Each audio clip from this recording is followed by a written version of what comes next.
வணக்கம் ஐயா, வணக்கம். இந்த நிலம்பூர் அண்ணாச்சியை யாருமே நம்ப மாட்டேன். அங்க டிஎம்கே பார்க்கறதுக்காக கூட்டு கூடுறதுக்காக அங்க சென்னையில போயிருக்கேன். மசனகுடி வழி சென்னை போயிருக்கேன். அங்க அந்த ஆபீஸுக்கு முன்னாக போய் நின்று, ஏ ஸ்டாலின் ஐயா, நீங்க எனக்கு அப்பா மாதிரி, டிஎம்கே எனக்கு உயிருடா എന്നല്ലാമേ പേച്ച് இருக்கு. അവരും നമ്പല്ല. അവര് പറയാണ് എന്റെ കൂട്ടുകൂടാൻ കൊള്ളില്ല, എന്നെ വിശ്വസിക്കാൻ കൊള്ളില്ലെന്ന്. ഈ CPM പാർട്ടിയെയും സർക്കാരിനെയും താഴെ ഇറക്കാൻ കൂടെ നിൽക്കില്ലെന്ന്. മാത്രമല്ല, എന്റെ ഫേസ്ബുക്കിൽ ഞാൻ ഇടുന്ന പോസ്റ്റിന് എത്രയോ ലൈക്ക്, ഷെയർ, കമന്റ് എല്ലാമേ കിട്ടിയിருக்கு. മഞ്ചേരിയിൽ പ്രസംഗം കേൾക്കുന്നതുക്കാக 1 ലക്ഷം ആളുകൾ വരുമെന്ന് ഞാൻ പ്രതീക്ഷിച്ചു. ആരും വന്നില്ല.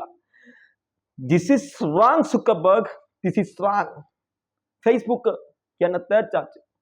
யாருமே நம்பல. என்ன கதையெல்லாம் நான் பறஞ்சு, ആനക്കഥ പറഞ്ഞു, പുലിക്കഥ പറഞ്ഞു, പാസക്കഥ എല്ലാമേ പേസിയാச்சு. യാരുമേ എൻ കൂടെ ഇല്ല. ഇങ്ങനെയൊക്കെയാണ് ഇപ്പോൾ നിലമ്പൂരിൽ നിന്ന് ഉയർന്നു കേൾക്കുന്ന ആ വലിയ നിലവിളി. അപ്പോൾ അങ്ങനെ ഇന്നലെ മഞ്ചേരിയിൽ PV അൻവർ ഒരു നയവിശദീകരണ യോഗം നടത്തി. സത്യത്തിൽ കണ്ടപ്പോൾ ചിരിയാണ് വന്നത്. 15 ജില്ലയാക്കണമെന്നാണ് പറയുന്നത്. അണ്ണൻ മിക്കവാറും ഇങ്ങനെയായിരിക്കും അണ്ണാച്ചി ഉദ്ദേശിച്ചിട്ടുണ്ടാവുക. എന്തായാലും 15 ജില്ലയാക്കണം. ആ 15ാമത്തെ ജില്ലയിൽ എന്നെ നിങ്ങൾ പെരിയ തലവറാക്കി, എന്നെ മുഖ്യമന്ത്രിയാക്കി ഇരുത്തണം പ്ലീസ് എന്ന് തന്നെയായിരിക്കും ഉദ്ദേശിച്ചിട്ടുണ്ടാവുക. എന്തൊക്കെ വിഡ്ഢിത്തരങ്ങളാണ് ഇരുന്ന് പറയുന്നത്.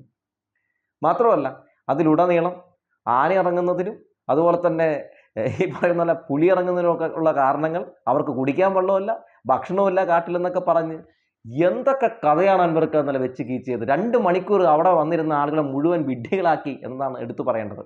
അതും പോരാഞ്ഞിട്ട് ഇന്നലെ വൈകുന്നേരം ADGP MR അജിത് കുമാറിനെ ക്രമസമാധാന ചുമതലയിൽ നിന്ന് മുഖ്യമന്ത്രി എടുത്തു മാറ്റിയ വാർത്ത എല്ലാവരും കേട്ട് കാണും. അപ്പോൾ അമ്പൂക്ക പിട്ടീന്നങ്ങ് ഫേസ്ബുക്കിൽ അങ്ങ് എഴുതിയിടുകയാണ്, അജിത് കുമാറിന്റെ തലയിലെ തൊപ്പിയെടുത്ത് മാറ്റുമെന്ന് പറഞ്ഞത് PV അൻവറാണ് CMA, പുത്തൻ വീട്ടിൽ അൻവർ എന്ന് പറഞ്ഞൊരു പോസ്റ്റ് ഇടുകയാണ്. അപ്പോൾ അതിന് കമന്റ് എന്താണ് പറഞ്ഞതെന്ന് അറിയണ്ടേ? അതായത് ADGP MR അജിത് കുമാറിനെതിരെ അന്വേഷണം നടത്തി റിപ്പോർട്ട് വന്ന ശേഷം നടപടി സ്വീകരിക്കുമെന്ന് പറഞ്ഞ ആളുടെ പേര് പിണറായി വിജയൻ എന്നാണ്, കേരളത്തിന്റെ മുഖ്യമന്ത്രിയാണ് എന്നാണ്. ADGP MR അജിത് കുമാറിനെ ക്രമസമാധാന ചുമതലയിൽ നിന്ന് മാറ്റിയത് നിലമ്പൂർ അണ്ണാച്ചിയാണ്, DMK ആണ് എന്ന മട്ടിലൊക്കെയുള്ള കമന്റുകളും വന്ന് നിറയുന്നുണ്ട് കേട്ടോ ഫേസ്ബുക്കിൽ. ഒപ്പം പറയുന്നുണ്ട്, നിനക്ക് ഇത്തിരി ദിവസം കൂടി കാത്തിരിക്കാമായിരുന്നല്ലോ അൻവർ എന്ന് പറയുന്നുണ്ട്. അങ്ങനെ നിന്റെ എടുത്തുചാട്ടം നിന്നെയും ഈ പറയുന്നത് പോലെ വലിയ പ്രതിസന്ധി ഘട്ടത്തിൽ കൊണ്ടുപോയി എത്തിച്ചു എന്ന് പറയുന്നവരുമുണ്ട്. പുഴുക്കുത്തുകൾക്കെതിരെയാണ് എൻ്റെ ഈ പോരാട്ടം എന്ന് പറഞ്ഞായിരുന്നല്ലോ PV അൻവർ രംഗത്തേക്ക് വന്നത്. അവസാനം LDFനകത്തൊരു പുഴുക്കുത്തിനെ LDFകാർ കണ്ടെത്തി ചവിട്ടി പുറത്താക്കി കഴിഞ്ഞപ്പോൾ സംഘികളെയും കൊങ്ങികളെയും വെല്ലുന്ന രീതിയിലുള്ള പെർഫോമൻസ് ആണ് കാണിച്ചുകൊണ്ടിരുന്നത്. അവസാനം എല്ലാവരും കൈവിട്ടു. അവസാനം സഖാക്കളെ സോപ്പിടാൻ വേണ്ടി എൻ്റെ സഖാക്കളെ ലാൽസലാം ലാൽസലാം എന്ന രീതിയിലൊക്കെ കുറേയൊക്കെ വിളിച്ചും പറഞ്ഞുമൊക്കെ നോക്കി. പക്ഷേ യാരും നമ്പണില്ല. അങ്ങനെ ഇന്നലത്തെ ഈ വിശദീകരണ യോഗത്തിൽ നിരവധി തവണ DMKനെയൊക്കെ സോപ്പിടാൻ ശ്രമം നടത്തുന്നു. അതായത് എന്നെ ആരെങ്കിലുമൊക്കെ ഒന്ന് സംരക്ഷിക്കണേ എന്ന രീതിയിലുള്ള വ്യത്യസ്തമായ ഒരു മോങ്ങലാണ് അതിലുടനീളം കാണാൻ സാധിച്ചത്. എന്തായാലും അൻവറിന് ഇന്നലത്തെ യോഗം കൊണ്ട് ഒരു കാര്യം മനസ്സിലായിട്ടുണ്ട്, അൻവറിന് പാടില്ല എന്നുള്ള കാര്യം മനസ്സിലായിട്ടുണ്ട്. അവിടെ വന്നിരിക്കുന്ന ആളുകളോടൊക്കെ ചോദിക്കുമ്പോൾ, അൻവറിന്റെ ആശയങ്ങൾ ഉൾക്കൊണ്ട് വന്നിട്ടുള്ള ആളുകളാണോ എന്ന് ചോദിക്കുമ്പോൾ അവർ പറയുന്നൊരു മറുപടിയുണ്ട്, അല്ല ഞങ്ങൾ ജസ്റ്റ് കേൾക്കാൻ വേണ്ടി വന്നിരുന്നതാണ്, ഒരു സമയം പോക്കിന് വേണ്ടി വന്നിരുന്ന ആളുകളാണ് അതാ എന്നുള്ളതാണ് ഏറ്റവും പ്രധാനപ്പെട്ട ഒരു കാര്യം. മാത്രവുമല്ല, PV അൻവർ സത്യത്തിൽ ഈ ADGP MR അജിത് കുമാറിനെതിരെയുള്ള പോരാട്ടം നടത്തിയപ്പോൾ നിങ്ങൾ ശ്രദ്ധിക്കാതെ പോയ ചില കാര്യങ്ങളുണ്ട്. ഈ MR അജിത് കുമാറിനെ പുറത്താക്കാൻ വേണ്ടി PV അൻവർ ഇറങ്ങിയതിനുള്ള കാരണം എന്തായിരുന്നു? വേറൊന്നുമല്ല, ഇദ്ദേഹത്തിന് മന്ത്രിയാകാൻ വലിയ മോഹമുണ്ടായിരുന്നു. അത് നടന്നില്ല.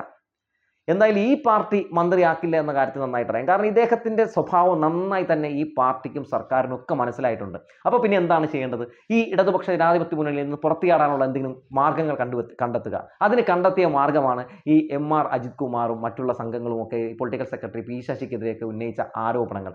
ഒരു ആരോപണത്തിൽ പോലും ഈ PV അൻവർ എപ്പോഴെങ്കിലും ഒരു തെളിവ് സമർപ്പിച്ച് നമ്മൾ കണ്ടിട്ടുള്ളൂ? ഇല്ല.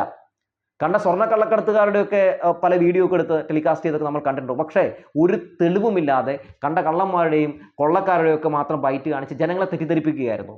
അപ്പോൾ ഈ പാർട്ടിയിൽ നിന്ന് പുറത്തു ചാടി, അതായത് ഇദ്ദേഹം അനുഭാവി മാത്രമാണ്, ഈ പാർട്ടി പുറത്താക്കി കഴിഞ്ഞാൽ ഒരു ഘടകകക്ഷി ഉണ്ടാക്കാം. ആ ഘടകകക്ഷി ഉണ്ടാക്കിയ ശേഷം കോൺഗ്രസിലൊക്കെ കയറി പറ്റാൻ, UDF-ൽ കയറി പറ്റിയിട്ടുണ്ടെങ്കിൽ ഏതെങ്കിലുമൊക്കെ കാലത്ത് UDF ഭരണം പിടിക്കുകയാണെങ്കിൽ ഞാനും ഒരു ഘടകകക്ഷിയാണ് എന്ന് പറഞ്ഞ് അതുകൊണ്ട് ഞങ്ങൾക്കൊരു മന്ത്രി സ്ഥാനം വേണമെന്ന് പറഞ്ഞ് ഒരു മന്ത്രി സ്ഥാനത്തിന് വേണ്ടി ഒരു സീറ്റൊക്കെ ആവശ്യപ്പെടാം. ഇതൊക്കെയായിരുന്നു അൻവറിന്റെ പ്രധാനപ്പെട്ട ലക്ഷ്യം. അതിന് ആദ്യം വേണ്ടത് നിലമ്പൂരിലെ മണ്ണിൽ, മലപ്പുറത്തിന്റെ മണ്ണിൽ ഒരു സ്റ്റാൻഡ് ഉണ്ടാക്കിയെടുക്കുക എന്നുള്ളതായിരുന്നു. അപ്പോൾ ഈ ചന്തക്കുന്നിൽ നടത്തിയ അന്നത്തെ ആദ്യത്തെ ഈ പ്രസംഗത്തിൽ വന്നു നിറഞ്ഞ ആളുകളെ കണ്ടപ്പോൾ അൻവർ വിചാരിച്ചു ഇവരൊക്കെ എൻ്റെ കൂടെ നിൽക്കും, എനിക്ക് പെട്ടെന്ന് തന്നെ ഈ കേരളം പിടിക്കാൻ പറ്റുമെന്നങ്ങ് വിചാരിച്ചു. അവസാനം ഓരോ പരിപാടി കഴിഞ്ഞപ്പോഴത്തേക്കും മുഖ്യമന്ത്രിയും പാർട്ടി സെക്രട്ടറി MV ഗോവിന്ദൻ മാഷൊക്കെ പറഞ്ഞതുപോലെ ഇപ്പോഴുള്ള ഈ ആരോഗ്യമൊക്കെ ഇല്ലാതായി തുടങ്ങും, ഇയാളെ തിരിച്ചറിഞ്ഞു തുടങ്ങുമെന്ന് പറഞ്ഞതുപോലെ തന്നെ സംഭവിച്ചു. ആളുകൾ കുറഞ്ഞു വരാൻ തുടങ്ങി. ആളുകൾക്ക് അൻവർ എന്താണെന്ന് മനസ്സിലാക്കാൻ കഴിഞ്ഞു. അൻവർ എന്ന് പറയുന്ന വ്യക്തി സ്വാർത്ഥ താല്പര്യങ്ങൾക്ക് വേണ്ടി ഇറങ്ങിത്തിരിച്ചിരിക്കുന്ന ഒരു വ്യക്തിയാണെന്ന് മനസ്സിലാക്കാൻ സാധിച്ചു. അങ്ങനെ എല്ലാവരും തന്നെ കൈയൊഴിയുന്ന സാഹചര്യം ഉണ്ടായി. നിരവധി കോൺഗ്രസ്സുകാരും മുസ്ലിം ലീഗുകാരും ഒക്കെ ഇദ്ദേഹത്തിൻ്റെ പ്രസംഗം കേൾക്കാൻ ചെന്നു കേട്ടോ. പക്ഷേ ചെന്നിരുന്ന ആളുകളൊക്കെ ഇദ്ദേഹത്തിൻ്റെ പ്രസംഗം കേട്ട ശേഷം പതിയെ ഇദ്ദേഹത്തിൽ നിന്ന് അങ്ങ് മാറി നിൽക്കുന്ന സമീപനം സ്വീകരിക്കുന്ന കാഴ്ചയാണ് നമ്മളിപ്പോൾ കണ്ടുകൊണ്ടിരിക്കുന്നത്. ഇനിയിപ്പോൾ മറ്റുള്ള പാർട്ടികളിലുള്ള ചില വിമതന്മാർ മാത്രമാണ്, ഈ പറയുന്നത് പോലെ റിബലായിട്ട് നിൽക്കുന്ന കുറച്ച് ആളുകളൊക്കെ മാത്രമാണ് ഇങ്ങനെ ഒരു ഇദ്ദേഹമായിട്ട് ചെങ്ങാത്തം കൂടി നിൽക്കുന്നുള്ളൂ. അത്തരക്കാരെ ഒന്നും വിശ്വസിക്കാനും പറ്റില്ല. അൻവറിന്റെ സ്വഭാവമുള്ള ആളുകളൊക്കെയാണ് ഇപ്പോൾ ചേർന്ന് നിൽക്കുന്നതെന്ന് വളരെ വ്യക്തമായി തന്നെ നമുക്ക് പറയാം. മാത്രവുമല്ല, MR അജിത് കുമാറിനെതിരെ അന്വേഷണം നടന്നപ്പോൾ മുഖ്യമന്ത്രി എത്രയോ തവണ ആവർത്തിച്ചു, അതായത് റിപ്പോർട്ട് വരാതെ ഒരു നടപടി സ്വീകരിച്ചാൽ, പണ്ട് സെൻകുമാറിനെ പുറത്താക്കിയപ്പോൾ സർക്കാർ നേരിടേണ്ടി വന്ന തിരിച്ചടി എല്ലാവർക്കും അറിയാവുന്ന ഒരു കാര്യമാണ്. അങ്ങനെ ഒരു തിരിച്ചടി നേരിടേണ്ട സാഹചര്യം ഉണ്ടായാൽ അത് പ്രതിപക്ഷത്തിന് കടന്നാക്രമിക്കാനുള്ള ആയുധം കൊടുക്കുന്നതിന് തുല്യമാകും. അപ്പോൾ കാത്തിരിക്കാൻ അൻവർ എന്ന് പറഞ്ഞു. പക്ഷേ അൻവർ തയ്യാറായിരുന്നില്ല. അപ്പോൾ അതിൽ നിന്ന് തന്നെ അന്നേ വ്യക്തമായിരുന്നു അൻവറിന്റെ ആവശ്യം ADGP MR അജിത് കുമാറിനെ ഈ ADGP ക്രമസമാധാന ചുമതലയുള്ള ADGP സ്ഥാനത്ത് നിന്ന് മാറ്റുക എന്നുള്ളതായിരുന്നില്ല എന്ന കാര്യം വ്യക്തമായിരുന്നു. എന്തായാലും അൻവർ ഇപ്പോൾ ഇതിന്റെ ക്രെഡിറ്റ് മുഴുവൻ ഏറ്റെടുക്കാൻ വേണ്ടി രംഗത്തേക്ക് വരുമ്പോഴും ഈ കൈയടി മുഴുവൻ കിട്ടുന്നത് സർക്കാരിനാണ്. അൻവറെ എന്താണെന്നറിയോ, അൻവറിനെ പോലൊരു വിടുവായിത്തരം പറയുന്ന ഒരു നേതാവ് പറയുന്നതിന്റെ അടിസ്ഥാനത്തിൽ ഇവിടെ നടപടി സ്വീകരിക്കുന്ന ഒരു സർക്കാരല്ല നിലവിൽ ഉള്ളത്. ഭരണകക്ഷി MLA ആയിരിക്കുന്ന സമയത്ത് പോലുമാണല്ലോ താങ്കൾ അങ്ങനെ ഒരു ആരോപണം ഉന്നയിക്കുന്നത്. അങ്ങനെ ഏത് ആളും അവരുടെ സ്വാർത്ഥ താല്പര്യങ്ങൾക്ക് വേണ്ടി എന്തൊരു പരാതി ഉന്നയിച്ചാലും ആ പരാതിയുടെ അടിസ്ഥാനത്തിൽ ആരെയും മാറ്റി നിർത്തില്ല. അന്വേഷണം നടത്തി റിപ്പോർട്ട് ലഭിച്ച് അവർ കുറ്റക്കാരാണെന്ന് കണ്ടാൽ മാത്രമേ ഈ സർക്കാർ മാറ്റി നിർത്തൂ. അത് ഭരണകക്ഷി MLA ആയാലും ഏത് MLA ഉന്നയിക്കുന്ന പരാതിയിലായാലും എന്ന് മുഖ്യമന്ത്രി വളരെ മാതൃകാപരമായ ഒരു സന്ദേശം കൂടി ഇതിലൂടെ പുറത്തു തരികയാണ്. എന്തായാലും MR അജിത് കുമാറിനെതിരെയുള്ള നിരവധി അന്വേഷണങ്ങൾ ഇതിനോടൊപ്പം നടക്കുന്നുണ്ട്. ആ അന്വേഷണത്തിൽ ഇദ്ദേഹം തെറ്റുകാരനാണെങ്കിൽ, കുറ്റക്കാരനാണെങ്കിൽ തീർച്ചയായും നടപടി സ്വീകരിക്കുമെന്ന കാര്യത്തിൽ ഈ കേരളത്തിലെ ജനങ്ങൾക്ക് നന്നായി അറിയാമെന്നതും ഒരു പ്രധാനപ്പെട്ട കാര്യം തന്നെയാണെന്ന് എടുത്തു പറയട്ടെ. അൻവറിന്റെ എടുത്തുചാട്ടം, അൻവർ എന്ന് പറയുന്ന ഈ നേതാവിന് ഉണ്ടായിരുന്ന ഒരു പേര്, അതൊക്കെ ഈ അൻവർ തന്നെ ഇല്ലാതാക്കിയിട്ടുണ്ട്.